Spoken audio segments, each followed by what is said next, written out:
Estimado Daniel, hola, ¿cómo estás? Un gusto en saludar. Respecto al problema que me consultas, bueno, lo revisé acá. Nos habla de una caja cerrada, lo que nos indica como primer dato que la caja tendría tapa. Ya, hay cajas abiertas, que puede ser el otro caso. Por lo tanto, tenemos seis caras, ya seis partes de la superficie o seis áreas a considerar en el problema. Y de un volumen de 1152, que ese dato nos da generalmente para poder dejar todas las variables en función de una sola. ¿Ya? Ah, eh, Digamos, el resto dice, el material de la superficie de la caja cuesta 40 pesos el centímetro cuadrado, determine las dimensiones de la caja, de modo que el costo total del material sea mínimo. ¿Ya? Por el contexto del problema nos habla de un mínimo en cuanto al costo total, o sea, es un problema de minimizar, optimización, ¿ya? Para la optimización dentro de derivadas, nosotros aplicamos criterio de la primera derivada, obtenemos punto crítico y el punto crítico nos da si es mínimo o máximo. Si es que hay más de uno, tengo que evaluarlo mediante algún método, ¿ya? Y si no, ya consideramos netamente que es el punto solución. En este ejercicio, entonces, lo que nosotros tenemos es cálculo del área, ¿ya? De la superficie total. Según las indicaciones, las dice que la base de forma rectangular tiene un largo igual al doble del ancho, ¿ya? Suponiendo que este es el ancho, hablaría de este como largo. Ahí tengo dos de las variables, ancho y largo, y no menciona nada respecto al alto, así que es una variable nueva. Y lo que me interesa es calcular la superficie total del objeto. Entonces, por ejemplo, vamos a partir tomando esta cara frontal, digámosla, hacia la pantalla, imaginémonos de esa manera, y la cara posterior, ¿ya? Esas dos caras, es decir, multiplicando por 2, yo aquí tengo ya avanzada un poco la ecuación, corresponde al primer término que tú ves acá, ¿ya? Es decir, este que está aquí. Corrijo, no es el término. Aquí, bueno, ahí lo vas a ir entendiendo mejor, te vas a ir dando cuenta.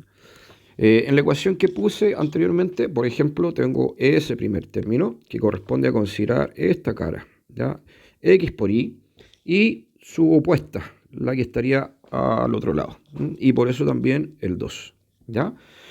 Luego consideré en azul, a ver, 2x, ¿ya? Que sería esa cara ahora sí de frente, ¿ya? Le vamos a poner su color, esa, y por ¿ya? 2x el largo y el alto, lo mismo que la cara posterior. Entonces ahí tenemos esa superficie, 2x por y dos veces.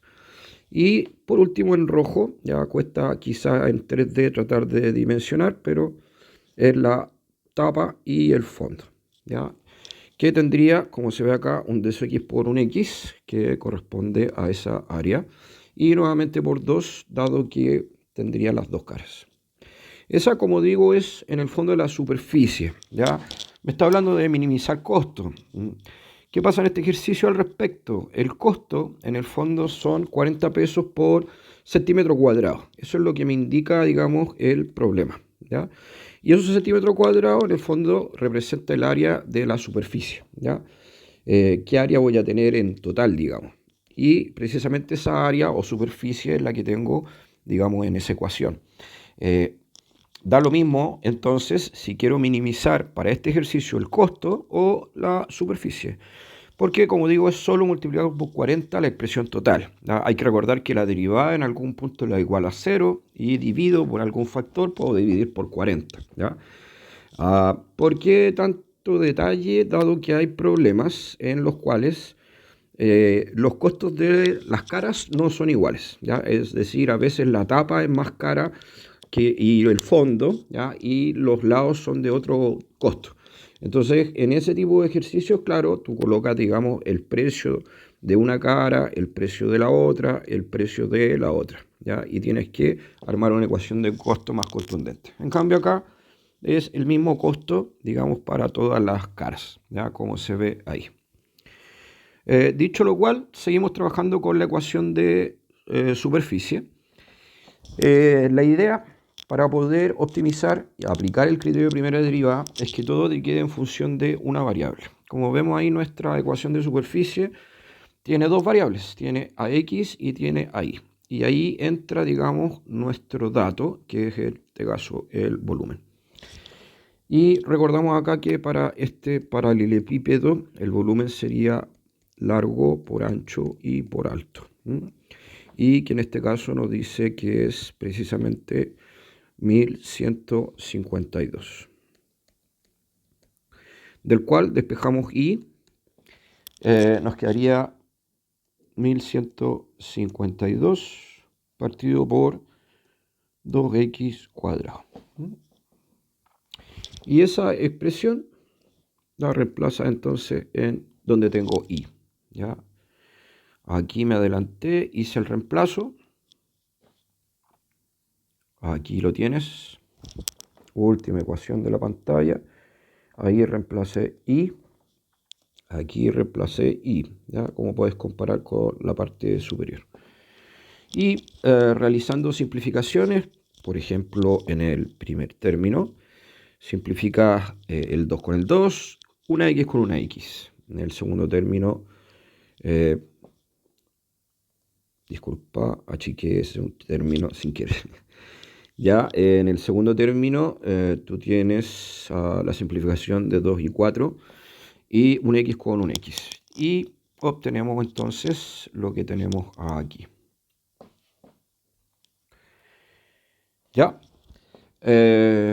Hechas las multiplicaciones, bueno, los dos términos que aparecen, digamos, en primer lugar, tienen denominador común igual, que sería x, así que hacemos la suma de los dos.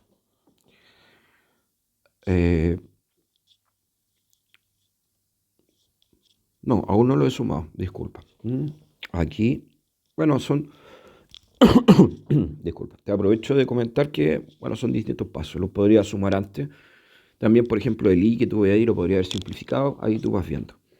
En este punto, donde acabo de colocar la flecha, uno ocupa el criterio de la primera derivada. Derivé, por ejemplo. Podría haberlo sumado antes o no haberlo sumado.